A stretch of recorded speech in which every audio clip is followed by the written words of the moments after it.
Assalamualaikum warahmatullahi wabarakatuh. Perkenalkan, nama saya Ade Perdana dengan NIM 2004-2069 dengan dosen pengampu Bapak Aldri Frinaldi, SH MKum PhD. Baiklah, pada pertemuan 12 ini saya akan mempresentasikan tentang pembinaan SDM.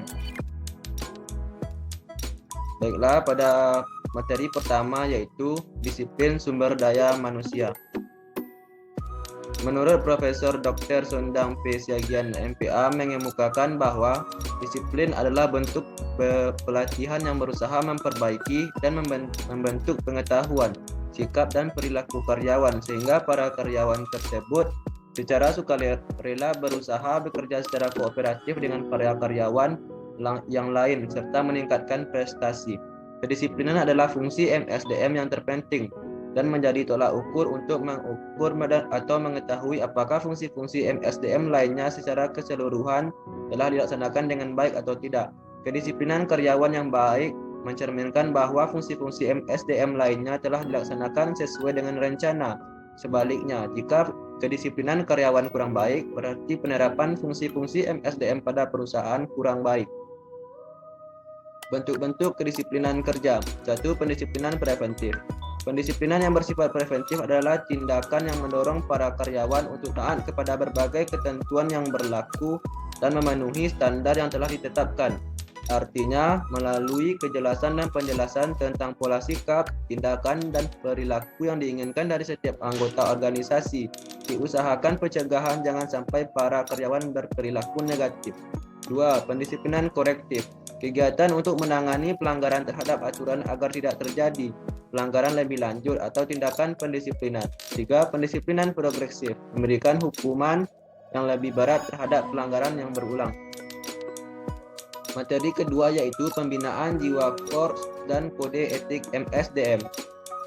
Pembinaan jiwa korps pegawai negeri sipil beserta pelaksanaan kode etik pegawai negeri sipil mutlak diperlukan untuk menghasilkan pegawai negeri sipil yang kuat, kompak, dan bersatu padu, memiliki kepekaan tanggap dan memiliki kesetia kawanan yang tinggi, berdisiplin serta sadar akan tanggung jawabnya sebagai unsur aparatur negara dan abdi masyarakat sehingga cita-cita luhur bangsa dan negara yang tertuang dalam pembukaan Undang-Undang Dasar 1945 diharapkan dapat tercapai. Pembinaan adalah upaya yang dilakukan oleh pemerintah untuk mempertahankan pegawai agar tetap berada di lingkungan organisasi atau betah bekerja dan mengupayakan kedinamisan, keterampilan dan pengetahuan serta sikapnya agar mutu kerjanya tetap bisa dipertahankan. Berdasarkan Peraturan Pemerintah Nomor 42 Tahun 2004 tentang Pembinaan Jiwa Korps dan Kode Etik PNS adalah rasa kesatuan dan persatuan kebersamaan kerjasama, tanggung jawab, dedikasi, disiplin, beraktivitas kebanggaan, dan rasa memiliki organisasi PNS dalam Negara Kesatuan Republik Indonesia. Terdapat 3 teori utama dari etika, yakni 1. Etika deontologi yang berarti kewajiban, 2. Etika teleologi yang berarti tujuan, 3. Etika keutamaan. Berbeda dengan kedua etika tersebut karena etika keutamaan tidak mempersoalkan akibat dari suatu tindakan serta tidak melakukan penilaian moral berdasarkan norma-norma universal. Kode etik merupakan kumpulan azas atau nilai moral untuk mengatur tingkah laku moral suatu kelompok dalam suatu masyarakat. Melalui ketentuan tertulis yang diharap dipegang teguh oleh seluruh anggota kelompok tersebut. Kode etik juga bersifat statis, tetapi sekali-kali juga perlu direvisi sesuai dengan perkembangan lingkungan. Materi yang ketiga yaitu pembinaan dan sistem karir. Dalam Undang-Undang Nomor 43 Tahun 1999 tentang pokok-pokok kepegawaian, pembinaan pegawai negeri sipil yang dilaksanakan berdasarkan sistem karir dan sistem prestasi kerja. Yang dimaksud sistem karir adalah suatu sistem yang kepegawaian di mana untuk pengangkatan didasarkan atas kecakapan yang bersangkutan, sedang dalam pengembangannya lebih lanjut, masa kerja, pengalaman, kesetiaan, pengabdian, dan syarat-syarat objektif lainnya juga turut menentukan keuntungan sistem karir. Adalah bahwa masa kerja, kesetiaan, dan pengabdian kepada negara, pemerintah, dan tugas kewajibannya mendapat penghargaan yang selayaknya. Selain dari itu, dalam sistem karir seseorang dapat naik pangkat dan jabatan berdasarkan masa kerja, sudah tentu dengan memperhatikan kecakapan, prestasi kerja, dan kesetiaan. Sistem pembinaan karir pegawai dilakukan melalui penyusunan visi, misi, dan strategi organisasi, penyusunan peta jabatan, penyusunan standar kompetisi jabatan, alur karir, pola kerja, standar prosedur operasional atau SOP, instrumen penilaian kerja, pendidikan dan pelatihan, serta rencana mutasi jabatan, visi, misi, dan strategi organisasi. Itu merupakan indikator umum kinerja, kebutuhan sarana dan prasarana sumber daya manusia dalam penyelenggaraan pemerintahan. Visi adalah suatu gambaran tentang keadaan masa depan yang berisikan cita-cita dan citra yang ingin diwujudkan oleh organisasi instansi pemerintah. Visi mencerminkan apa yang ingin dicapai suatu organisasi, memberikan arah dan fokus strategi yang jelas, mampu menjadi perekat dan menyatukan berbagai gagasan strategi yang terdapat dalam sebuah organisasi, memiliki orientasi masa depan. Oleh karena itu, suatu visi diharapkan mampu menumbuhkan komitmen dan seluruh jajaran dalam organisasi dan mampu menjamin kesinambungan kepemimpinan organisasi, sehingga segenap jajaran harus berperan aktif dalam mendefinisikan masa depan organisasi dan berusaha sungguh-sungguh untuk mewujudkannya. Misi adalah sesuatu yang harus dilaksanakan oleh organisasi instansi pemerintah sebagai penjabaran dari visi yang telah ditetapkan. Yang pertama adalah peta jabatan yang jelas, merupakan refleksi komposisi jabatan, menggambarkan secara jelas, secara vertikal, menggambarkan struktur kewenangan, tugas, dan tanggung jawab jabatan.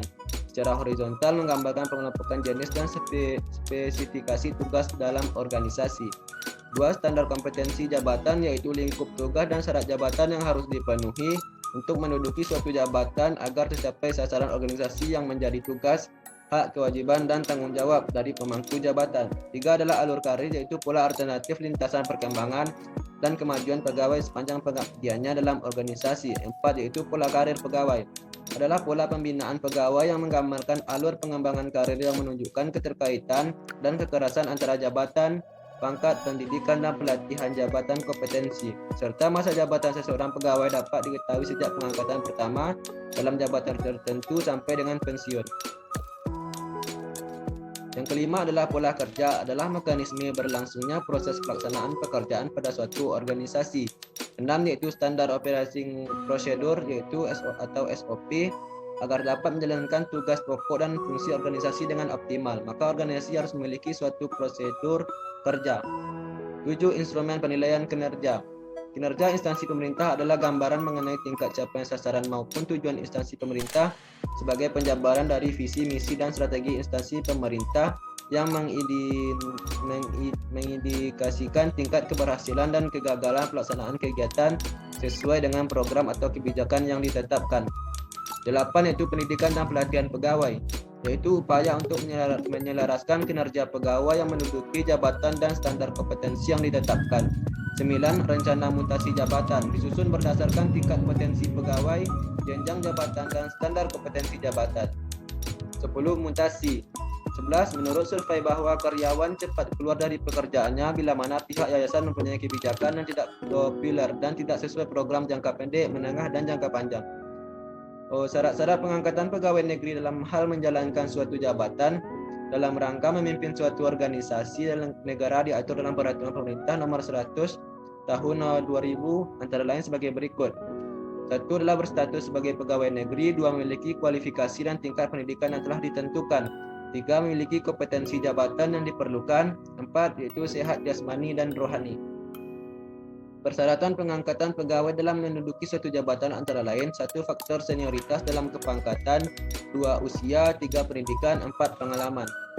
Baiklah, hanya sekian hasil presentasi dari saya. Saya akhiri dengan wassalamualaikum warahmatullahi wabarakatuh.